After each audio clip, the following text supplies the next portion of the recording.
How to process final pay in Xero is a crucial step in managing employee payments and ensuring compliance with tax regulations. To begin, navigate to the payroll section in Xero and select the employee you wish to process the final pay for. First, review the employee details to ensure all information is accurate and up to date, including their payment method and tax details.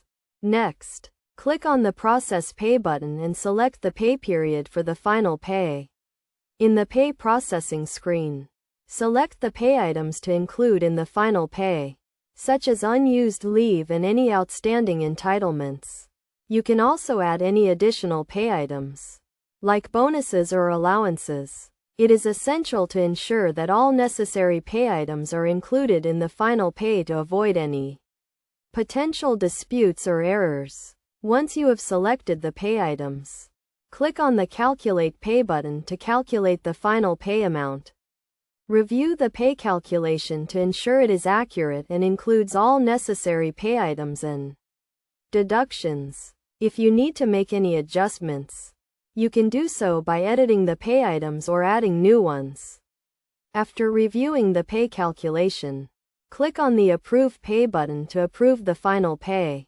This will generate a payslip that you can review and print or email to the employee.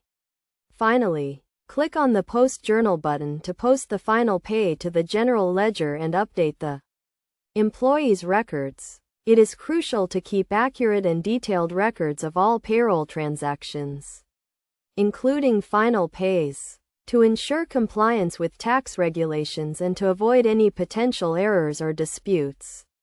By following these steps, you can accurately and efficiently process final pay in Xero, ensuring that your employees receive their correct entitlements and that your business remains compliant with tax regulations. Regularly reviewing and updating your payroll processes can help you stay on top of changing regulations and ensure that your business is running smoothly and efficiently.